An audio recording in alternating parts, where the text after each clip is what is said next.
everyone. Today we are going to start the first chapter of class 12th, that is reproduction in organism. In this chapter we will discuss about introduction to reproduction in organism, what is lifespan, what are the different phases of life cycle, what is reproduction, what are the types of reproduction, difference between asexual and sexual reproduction, reproductive cycle in animals, events in sexual reproduction, sexuality in organism, gamete transfer and fertilization.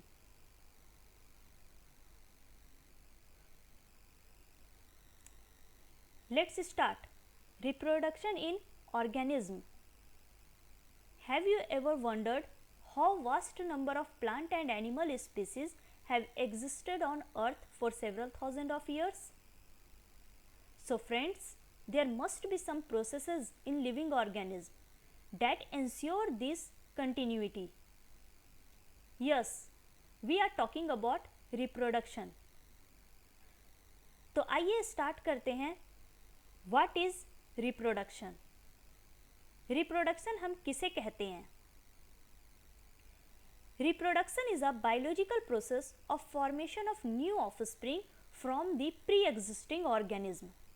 Reproduction एक ऐसा biological process है जिसमें new offspring का formation होता है अपने ही pre existing organism से, means अपने पेरेंट ऑर्गेनिज्म से फॉर्मेशन होता है. Reproduction becomes a vital process without which species cannot survive for long. Reproduction के बिना जो है किसी भी ऑर्गेनिज्म का स्पीसीज लंबे समय तक सरवाइव नहीं कर सकता है. सपोज अगर कोई ऑर्गेनिज्म जो है वो रिप्रोड्यूस नहीं कर पा रहा है तो उसके ऑफस्प्रिंग नहीं आएंगे, और अगर उस ऑर्गेनिज्म का जो है वो डेथ हो जाता है तो उसके स्पीसीज को कंटिन्यू करने वाला कोई भी ऑफस्प्रिंग नहीं है. तो यहाँ पे क्या होगा कि उस ऑर्गेनिज्म का जो है स्पीसीज है अर्थ से एक्सटिंक्ट हो जाएंगे, मीन्स खत्म हो जाएंगे. वो स्पीसीज चाहे वो ह्यूमन स्पीसीज हो चाहे वो डॉग का स्पीसीज हो, इसलिए उसके स्पीसीज को, किसी भी ऑर्गेनिज्म का स्पीसीज को कंटिन्यू करने के लिए रिप्रोडक्शन जरूरी है. रिप्रोडक्शन जो है कंटिन्यूटी को मेंटेन करता है किसी भी ऑर्गेनिज्म का स्पीसीज को. It ensures continuity of species generation after generation as older individuals undergo senescence and ultimately they die. Now come to lifespan. Lifespan हम किसे कहते हैं? The period from birth to the natural death of an organism represent its lifespan. Lifespan हम किसे कहेंगे? तो जब किसी ऑर्गेनिज्म का बर्थ होता है तो उसके बर्थ से लेकर जो नेचुरल डेथ तक का जो पीरियड है, जो समय है, उसे हम कहते हैं लाइफ स्पैन. लाइफ स्पैन जो है वो अलग अलग ऑर्गेनिज्म का अलग अलग लाइफ स्पैन होता है. कुछ ऑर्गेनिज्म का लाइफ स्पैन जो है बहुत ही कम समय का होता है और कुछ ऑर्गेनिज्म का लाइफ स्पैन जो है वो 1000 ऑफ ईयर्स तक के होते हैं. लाइफ स्पैन जो है वो ऑर्गेनिज्म के साइज पे डिपेंड नहीं करते हैं. जैसे कि अगर हम बात करते हैं क्रो और पैरोट की, तो क्रो और पैरोट का जो लाइफ स्पैन है उनमें बहुत ज़्यादा का डिफरेंस है, जबकि उन दोनों का जो साइज है वो लगभग जो है वो सिमिलर है. इसलिए लाइफ स्पैन जो है वो साइज पे ऑर्गेनिज्म का बिल्कुल भी डिपेंड नहीं करता है. अब कुछ ऑर्गेनिज्म के लाइफ स्पैन को हम देखेंगे कि कौन से ऑर्गेनिज्म का लाइफ स्पैन जो है वो कितने दिनों का है. ये है कुछ ऑर्गेनिज्म का लाइफ स्पैन का अप्रॉक्सीमेट वैल्यू. एलिफेंट का लाइफ स्पैन दिया गया है अराउंड 60 to 70 ईयर्स. डॉग का लाइफ स्पैन है 15 ईयर्स. हॉर्स का लाइफ स्पैन है 30 ईयर्स. कॉ 20 to 25 years, rose 7 to 8 years, crocodile 60 years, tortoise 100 to 150 years, banyan tree 300 years, banana tree 6 years, butterfly 1 to 2 weeks, parrot 140 years, sparrow 3 years, fruit fly 28 days and crow 15 years. तो देखिए अभी जो हमने बताया कि parrot और crow का जो साइज है वो लगभग सेम है, लेकिन इनके जो लाइफ स्पैन है, पैरोट का है 140 ईयर्स और क्रो का है 15 ईयर्स, बहुत ज़्यादा का डिफरेंस है। इसलिए कभी भी ये नहीं कहा जाता है कि लाइफ स्पैन जो है वो ऑर्गेनिज्म के साइज पे डिपेंड करते हैं, चाहे वो ऑर्गेनिज्म छोटा हो या कोई ऑर्गेनिज्म बड़ा हो, हर ऑर्गेनिज्म का लाइफ स्पैन जो है वो अलग अलग होते हैं। अब हम लोग बात करेंगे फेजेस ऑफ लाइफ साइकिल। हमारा जो लाइफ स्पैन है, हमारा जो पीरियड है बर्थ से लेकर डेथ तक, तो इनके बीच में जो ऑर्गेनिज्म है कौन कौन से स्टेजेस से होकर वो गुजरते हैं। तो फर्स्ट स्टेज है आपका जुवेनाइल फेज, जिसे हम ग्रोथ फेज कहते हैं। जब किसी इंडिविजुअल का बर्थ होता है तो उसके बाद जो है, बर्थ होने के बाद उसके बॉडी का ग्रोथ और डेवलपमेंट स्टार्ट हो जाते हैं। तो जब तक वो रिप्रोडक्टिव फेज में ना एंटर कर जाए, उससे पहले तक का जो पीरियड है, स्टेज है, उसे हम कहेंगे जुवेनाइल फेज। मतलब कि अभी बॉडी का डेवलपमेंट और ग्रोथ जो है वो स्टार्ट है। उसके बाद जब बॉडी का ग्रोथ और डेवलपमेंट हो जाता है तो मतलब कि वो ऑर्गेनिज्म जो है वो अब कैपेबल है रिप्रोडक्शन करने के लिए। मतलब अब वो ऑर्गेनिज्म जो है रिप्रोड्यूस कर सकता है, रिप्रोडक्शन में पार्टिसिपेट ले सकता है। तो उस स्टेज को हम लोग कहते हैं रिप्रोडक्टिव फेज।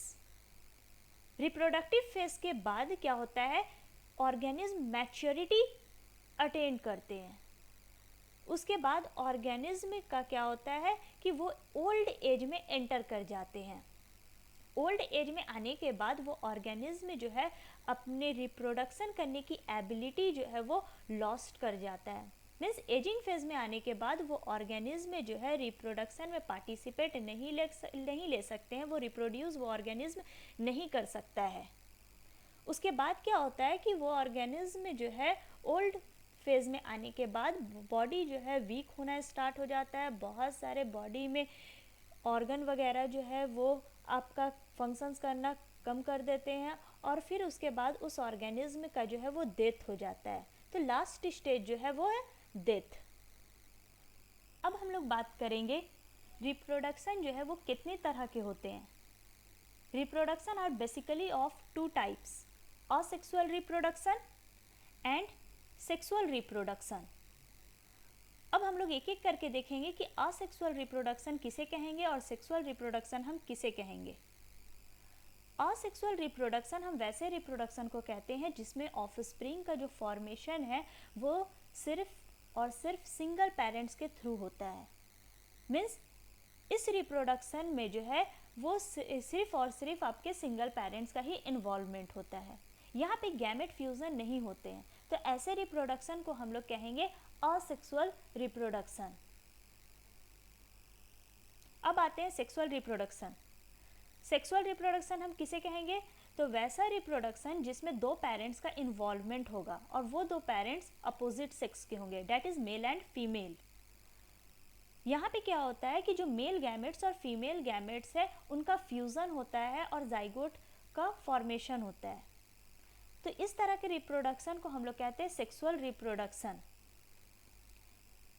इनके एग्जाम्पल में कौन कौन से आ जाएंगे, मैमल्स, फ्लावर्स।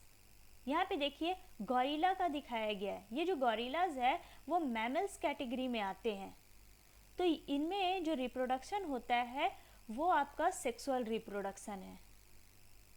मतलब कि मैमल्स में जो है मेल और फीमेल दोनों ही सेक्स जो है वो इन्वॉल्व होंगे। अब बात करते हैं फ्लावर्स की। तो फ्लावर्स में जो रिप्रोडक्टिव स्ट्रक्चर्स होते हैं, रिप्रोडक्टिव पार्ट जो होता है वो एंड्रोशियम और गाइनोशियम होते हैं। तो एंड्रोशियम और गाइनोशियम जो है वो आपका गैमेट प्रोड्यूस करता है। तो फ्लावर्स में भी किस तरह का रिप्रोडक्शन होता है, सेक्सुअल रिप्रोडक्शन। लोग देखेंगे कि असेक्सुअल रिप्रोडक्शन का जो है क्या क्या फीचर्स हैं। असेक्सुअल रिप्रोडक्शन जो है ज़्यादातर जो है वो सिंगल सेल्ड ऑर्गेनिज्म में देखा जाता है, या फिर वैसे प्लांट्स और एनिमल्स जिनका बॉडी ऑर्गेनाइजेशन जो है वो बहुत ही सिंपलर हो, उस तरह के ऑर्गेनिज्म में असेक्सुअल रिप्रोडक्शन होता है। In protista and monera the parent cell divide into two to give rise to new individuals। Protista और मोनेरा में क्या होता है कि जो पेरेंट इंडिविजुअल्स होते हैं वो डिवाइड कर जाते हैं और दो न्यू इंडिविजुअल्स का फॉर्मेशन करते हैं। तो यहाँ पे ये ऑर्गेनिज्म में जो मोड ऑफ रिप्रोडक्शन है वो क्या हो जाएगा, सेल डिवीज़न, क्योंकि पेरेंट सेल जो है वो खुद डिवाइड करके दो न्यू इंडिविजुअल का फॉर्मेशन करते हैं। तो यहाँ पे मोड ऑफ असेक्सुअल रिप्रोडक्शन आपका हो जाएगा सेल डिवीज़न। अब देखिए असेक्सुअल रिप्रोडक्शन और सेक्सुअल रिप्रोडक्शन में जो बेसिक डिफरेंस है वो क्या होते हैं। असेक्सुअल रिप्रोडक्शन में सिंगल पेरेंट्स का इन्वॉल्वमेंट होता है, एक ही पेरेंट्स इन्वॉल्व होंगे। सेक्सुअल रिप्रोडक्शन में दो पेरेंट्स का इन्वॉल्वमेंट होगा, that is male and female. Asexual reproduction में गैमेट का फ्यूजन नहीं होता है, जबकि सेक्सुअल रिप्रोडक्शन में है मेल गैमेट और फीमेल गैमेट जो है आपस में फ्यूज होकर जाइगोट का फॉर्मेशन करते हैं। यहाँ पे जो आपका डिवीज़न होता है वो माइटोटिकली डिवाइड करते हैं। सेक्सुअल रिप्रोडक्शन में डिवीज़न जो है वो मियोसिस होता है। असेक्सुअल रिप्रोडक्शन में जो ऑफस्प्रिंग आते हैं वो टू कॉपी आइडेंटिकल होते हैं अपने पेरेंट्स ऑर्गेनिज्म के, और उस ऑफस्प्रिंग को हम लोग कहते हैं क्लोन, क्योंकि ये टू कॉपी आइडेंटिकल होते हैं अपने पेरेंट ऑर्गेनिज्म के। सेक्सुअल रिप्रोडक्शन में जो ऑफस्प्रिंग आते हैं वो टू कॉपी आइडेंटिकल नहीं होते हैं अपने पेरेंट्स के, क्योंकि उनमें वेरिएशन आ जाता है। सेक्सुअल रिप्रोडक्शन में दो पेरेंट्स इन्वॉल्व हैं, तो दोनों पेरेंट्स, मेल पेरेंट्स और फीमेल पेरेंट्स दोनों ही अपने जेनेटिक मटेरियल को वो भेजते हैं। तो जो ऑफस्प्रिंग जो है वो दोनों पेरेंट्स का जेनेटिक मटेरियल को गेन करता है, इस वजह से उस ऑर्गेनिज्म में जो है वेरिएशन आ जाता है और वो अपने पेरेंट्स के टू कॉपी आइडेंटिकल नहीं होते हैं। नेक्स्ट क्लास में हम लोग बात करेंगे mode of asexual reproduction. Asexual reproduction जो है कौन कौन मेथड के थ्रू जो है होते हैं। Thank you.